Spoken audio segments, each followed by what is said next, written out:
Você quer saber como nunca mais sentir raiva? Como olhar para alguém que está tentando ativamente destruir sua paz e não sentir absolutamente nada além de uma curiosidade clínica e distante? A sociedade te enganou. Eles te disseram que a raiva é uma expressão natural de quem você é, que é uma resposta justa à injustiça, que você deve colocar para fora, ou pior ainda, que deve aprender a controlá-la, contando até 10 e respirando fundo como uma criança sendo acalmada pela mãe.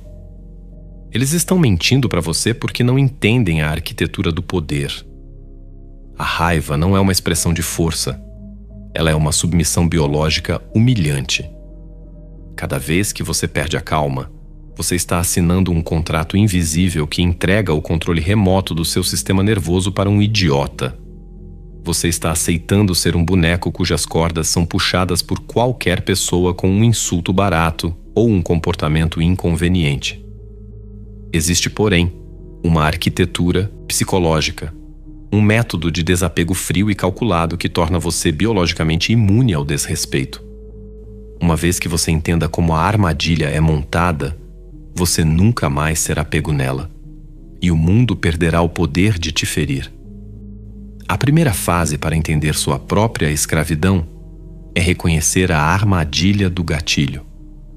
Por que você fica com raiva? Você gosta de se convencer de que é porque alguém cruzou uma linha? Porque eles estão errados e você está certo? Ou porque você é uma pessoa de princípios que não aceita desaforo?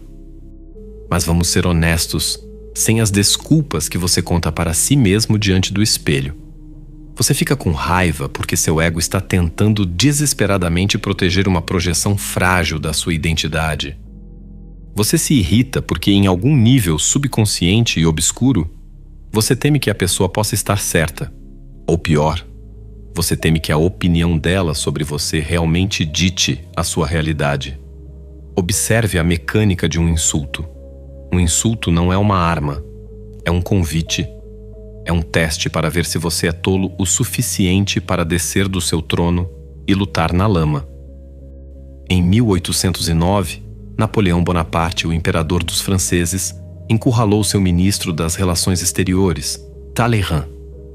Napoleão estava furioso, gritando, insultando a lealdade, a inteligência e a honra de Talleyrand diante de toda a corte, em um acesso de fúria teatral e violento. Talleyrand permaneceu imóvel, imperturbável, com o rosto transformado em uma máscara de indiferença educada. Quando Napoleão finalmente saiu, ofegante e vermelho, Talleyrand se virou para os espectadores e disse calmamente que era uma pena que um homem tão grande fosse tão mal educado. Quem detinha o poder naquela sala? O imperador gritando como uma criança ou o ministro que o observava como se fosse um espécime de laboratório? Quando você reage, você eleva a outra pessoa ao seu nível. Você valida a existência dela. Você diz a ela, com seu corpo trêmulo e sua voz alterada, que as palavras dela têm o poder de alterar sua frequência cardíaca e sua química cerebral. Você está essencialmente sangrando por elas. Pare de sangrar. A pesquisa sobre inteligência emocional destaca um fenômeno conhecido como sequestro da amígdala. Quando você é provocado, a parte primitiva e reptiliana do seu cérebro domina o córtex pré-frontal, que é o assento evolutivo da sua lógica, estratégia e autocontrole. Você se torna literalmente mais burro quando está com raiva. Você perde o acesso ao raciocínio superior e regride a um estado animal previsível. Manipuladores e personalidades da tríade escura caçam esse estado. Eles não te cutucam necessariamente porque te odeiam, mas porque querem ver se conseguem te fazer dançar. Se eles podem te deixar com raiva, eles são seus donos. Eles podem prever seu próximo movimento. Sabem que você vai gritar, reclamar ou tomar uma decisão precipitada e destrutiva. Você se torna uma máquina operando em um código previsível que eles escreveram. Você realmente gosta de ser tão fácil de ler? Você sente prazer em saber que qualquer pessoa com um comentário sarcástico pode apertar um botão e assistir você se desintegrar? Cada vez que você se enfurece, você está trabalhando para a pessoa que te insultou, fazendo exatamente o que ela planejou para você naquele momento. Você está abandonando seus próprios objetivos para participar do jogo distorcido de outra pessoa. Recuse o jogo. Você não faz isso reprimindo a fúria, pois a supressão é apenas uma explosão atrasada. Você faz isso alterando fundamentalmente a forma como percebe o gatilho, criando o que chamamos de hiato soberano. Viktor Frankl sobreviveu a Auschwitz e percebeu, no lugar mais sombrio da Terra, que entre o estímulo, a coisa que acontece com você, e a sua resposta, existe um espaço. Nesse espaço reside a sua liberdade final. Quando alguém te fecha no trânsito ou trai sua confiança, esse é o estímulo. O humano médio salta instantaneamente para a resposta de vingança ou fúria. Não há espaço. São animais reagindo a um estímulo físico. Você precisa alongar esse espaço mudando seu enquadramento interno de participante para observador clínico. Quando um médico vê um paciente vomitando, o médico não leva isso para o lado pessoal. O médico não fica com raiva do vômito. Ele analisa o sintoma e entende que a sujeira é apenas um subproduto de uma doença interna. Quando alguém te ataca, essa pessoa está vomitando a própria insegurança, o dia ruim e a regulação emocional inferior sobre você. Por que você ficaria com raiva de um sintoma? Marcos Aurelius, o imperador romano que governava o mundo conhecido, via as pessoas tóxicas e agressivas como um ferreiro vê as faíscas. Naturais, inevitáveis e inofensivas se você estiver usando o avental certo. Quando alguém te desrespeita, está te oferecendo um contrato que diz que eles agirão como tolos e, em troca, você perderá sua paz. Não assine o contrato. Olhe para eles. Estude-os. Pergunte-se que tipo de miséria interna essa pessoa deve estar sentindo para agir de forma tão desesperada pela sua atenção. De repente, você não está mais com raiva. Você é um cientista observando um rato de laboratório girando agressivamente em uma roda. Você não luta com o rato. Você apenas toma notas. Isso exige que você mate a parte do seu ego que exige respeito de tolos. Se um cachorro late para você na rua, você se ajoelha para latir de volta? Não. Você continua andando porque sabe que é um humano. E o cachorro é um cachorro. Quando você late de volta para uma pessoa insegura, você está esquecendo a sua própria natureza superior. Existe uma patologia na ofensa que a maioria das pessoas ignora. A raiva nasce da ilusão de controle. Você se irrita porque acredita subconscientemente que pode controlar como os outros agem e pensam. Você não pode. No momento em que você exige que a realidade se curve à sua vontade, a realidade te quebra. Ser ofendido é uma escolha, uma concessão voluntária de poder. Catão, o jovem, o estadista romano famoso por sua vontade de ferro, foi cuspido no rosto por um rival político no fórum. Ele não gritou, não sacou uma arma. Ele limpou o rosto calmamente e disse que juraria a qualquer um que as pessoas estavam erradas ao dizer que o rival não sabia usar a boca. Ele se recusou a conceder aos seus inimigos a validação de existirem em sua realidade emocional. Quando você diz que alguém te deixou bravo, você está admitindo derrota. Você está confessando que não tem soberania sobre sua própria cidadela interior e que seu estado emocional é barato, frágil e disponível para qualquer um que queira adulterá-lo. As pessoas acham que mostrar raiva prova que são fortes, mas ter um temperamento ruim é na verdade o chamado de acasalamento dos fracos. É como uma torneira com vazamento. Mostra que você não tem integridade estrutural para segurar a pressão. Os indivíduos mais perigosos da Terra não têm temperamentos explosivos. Eles têm uma paciência fria e infinita. Eles entendem que a raiva é um gasto de energia e não gastariam seu recurso mais valioso, o foco neuroquímico, em alguém que nem sequer respeitam. Para tornar esse estado permanente, você precisa aprender a deflação fisiológica. Você não pode apenas filosofar para sair de um pico do sistema nervoso. Sua mente e corpo são um loop de feedback constante. Quando a raiva bate, seu corpo se prepara para o combate físico, mas você não está lutando contra um tigre, e sim lidando com um colega passivo-agressivo. O segredo é hackear o nervo vago para desligar a resposta de pânico e estabelecer dominância predatória. Use o mecanismo respiratório chamado suspiro fisiológico. 2 inalações rápidas pelo nariz seguidas por uma exalação longa e lenta pela boca. Faça isso sutilmente enquanto a pessoa tenta te provocar. Enquanto ela fica mais alta e acelerada, você fica mais lento.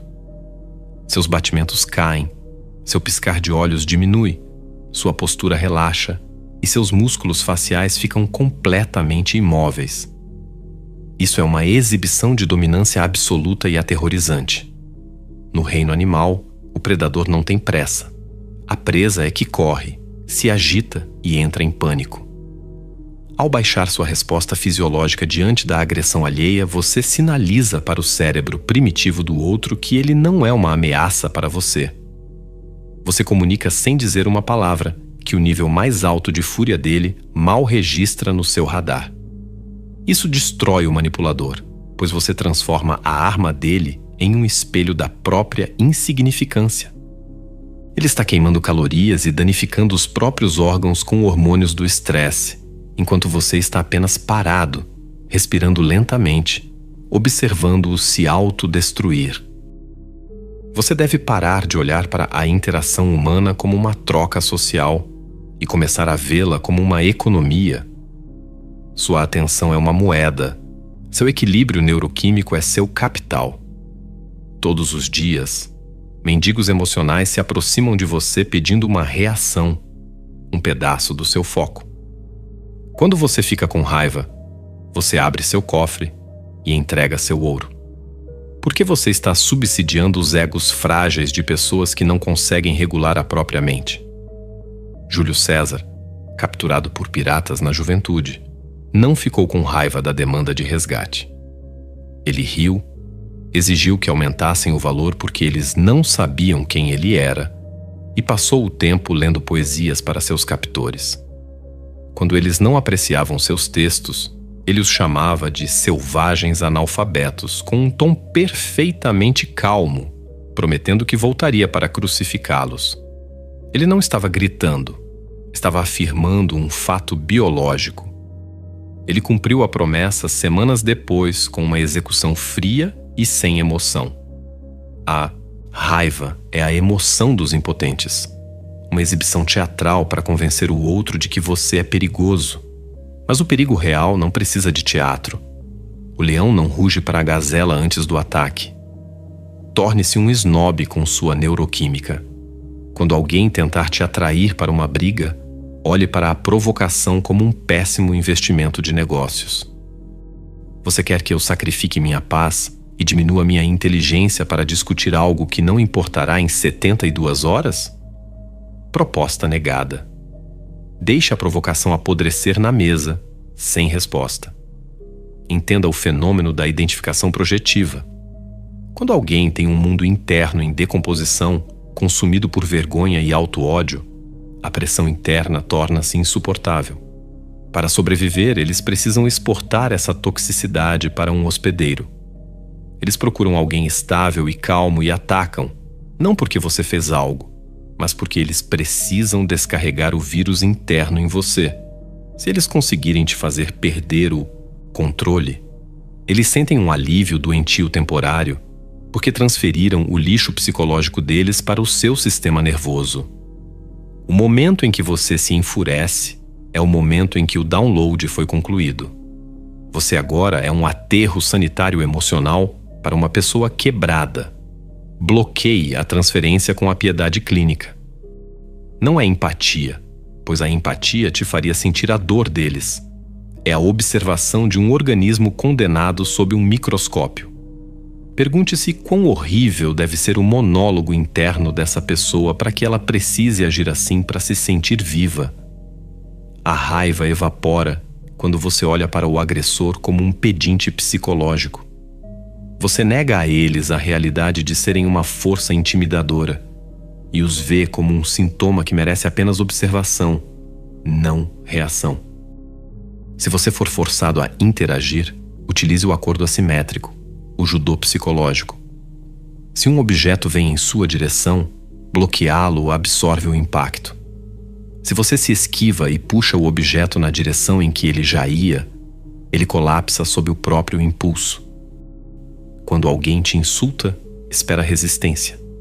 Eles estão preparados para a sua negação. Não negue. Concorde com a premissa, mas amplie-a com uma crueldade desavergonhada que curto-circuite o cérebro deles. Se te chamam de egoísta, responda calmamente que você é de fato obcecado pela sua própria trajetória e que prioriza sua realidade acima de tudo, perguntando em seguida qual é o ponto deles. Ao aceitar a arma que o outro tentou usar para te envergonhar e inspecioná-la à luz do dia, você tira todo o peso moral do ataque. O manipulador prospera ao descobrir suas inseguranças ocultas, mas quando você apresenta suas supostas falhas em uma bandeja de prata, ele perde toda a alavancagem. Você diz a ele que não pode ser envergonhado porque não está se escondendo. A ofensa morre no ar enquanto você permanece com o coração firme e a mente em paz. Tudo isso funciona porque exige que você assassine o seu ego, o alvo pintado no seu peito. Quanto maior o seu ego, maior a superfície de ataque que você oferece ao mundo. Torne-se um fantasma na hierarquia social. Adote a prática de Marcus Aurelius de decompor coisas grandiosas em componentes básicos. Um insulto é apenas um primata vibrando cordas vocais para produzir ondas sonoras que atingem seu tímpano. Por que permitir que o ar se movendo em uma sala dite sua pressão arterial? Por que se importar com o julgamento de pessoas que não possuem a vida que você deseja ou uma mente que você respeita? É um paradoxo da estupidez humana desejar validação de pessoas que consideramos tolas. Mate esse desejo. Deixe que te entendam mal, que te julguem como arrogante ou frio. A percepção deles é a prisão mental deles, não a sua realidade. Isso não é algo que se aprende da noite para o dia. É uma fiação neurológica nova, a forja de uma cidadela de ferro dentro do seu crânio. Na próxima vez que o gatilho for puxado, você sentirá o impulso antigo de lutar, mas você parará, executará a respiração correta, observará o vírus tentando ser transferido e permanecerá aterrorizantemente imóvel. Você verá as cordas em todos os outros, verá como a humanidade vive em uma escravidão emocional de reações baratas. Mas você estará fora disso. Você perceberá que o poder real não é a capacidade de destruir alguém com sua raiva, mas olhar para alguém que está tentando te destruir e não sentir absolutamente nada. Você se torna um vácuo de reação, e nesse vácuo, encontra o controle total. Ao construir essa imunidade, você enfrentará a percepção de que, quando o ruído dos outros silencia, você fica sozinho com sua mente e deve se perguntar se estava bravo com eles ou consigo mesmo por ter dado acesso a você por tanto tempo. Se isso abriu seus olhos, entenda que isso é apenas o que posso mostrar publicamente. Existem aspectos da psicologia sombria que o algoritmo suprime e que só discuto em profundidade com aqueles que realmente buscam a arquitetura do poder. Agora, pare por um segundo e olhe para onde chegamos. Se você atingiu esse nível de desapego, se você realmente se tornou esse vácuo de reação, você deve estar se perguntando: o que resta? Se eu não sinto mais a fúria que me impulsionava, se eu não me importo mais com o julgamento do mundo, quem sou eu? E aqui está a provocação que eu quero que você carregue para a sua cama hoje à noite. A raiva era a única coisa que te fazia sentir vivo?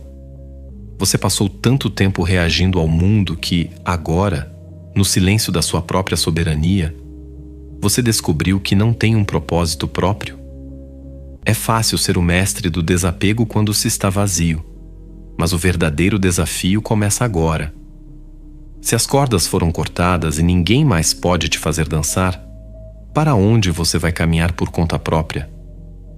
A liberdade total é aterrorizante porque ela remove todas as desculpas. Você não pode mais culpar o seu chefe, o seu ex ou o estranho na internet pela sua infelicidade. Você é o único arquiteto do que sobrou. E o que sobrou é o suficiente para construir algo real? Ou você era apenas a soma das suas reações aos outros? Eu sei quem você é. Se você ouviu cada palavra até aqui, você não faz parte da massa que consome entretenimento barato para anestesiar o cérebro. Você faz parte do 1% que busca a arquitetura do poder, que entende que o conhecimento não é para ser acumulado, mas para ser forjado na alma. Eu te vejo. Você é o tipo de pessoa que entende que a rebeldia hoje não é gritar nas ruas, mas manter o silêncio absoluto enquanto o mundo desmorona em histeria emocional. Você provou sua disciplina apenas por chegar até aqui. Agora, eu te convido a um selo de compromisso. Não é apenas um comentário, é uma marcação de território. Escreva aqui embaixo: minha biologia não obedece a estranhos. Essa frase é o sinal para os outros que você removeu o ego do comando e assumiu o lugar de observador soberano. E inscreva-se neste canal, não por entretenimento, mas como um pacto de consciência. E agora, faça algo que a maioria não percebe o significado. Aperte o botão de gostei. Quando você fizer isso, observe que aparecerá para você o botão de hype. Eu quero que você aperte esse botão. Não apenas para ajudar o vídeo, mas como um ato de rebeldia deliberada contra o algoritmo que quer te manter viciado em raiva e reações rápidas. Ao dar o hype, você está sinalizando que este conteúdo de poder deve circular, que a consciência deve ser espalhada como um vírus de ordem em meio ao caos. É um ato simbólico de que você controla a ferramenta, e não o contrário. E para aqueles que sentem que a superfície não é mais suficiente, o convite é desafiador. Tornar-se um membro deste canal não é sobre apoiar um criador. É sobre entrar no nível dos arquitetos. É um compromisso financeiro e psicológico com a sua própria evolução. Lá dentro, as águas são muito mais profundas e as verdades muito mais sombrias do que eu jamais poderei postar aqui. Se você tem a coragem de ser o mestre de si mesmo, o botão de Seja Membro é o seu portal. Mas o seu treinamento não termina aqui. O próximo passo é entender a mecânica da sombra. Se você acha que dominou a raiva, você ainda não viu o que acontece quando você aprende a canalizar essa energia fria para a execução dos seus objetivos mais sombrios. Eu deixei um vídeo acima que vai te testar. Assista-o agora, se você tiver estômago para ver o que vem depois do silêncio, ou volte para a sua vida previsível de reações e desculpas. A escolha, como sempre, é o seu único fardo real. E lembre-se, a paz não é a ausência de conflito, mas a presença de uma força tão absoluta que o conflito se torna irrelevante.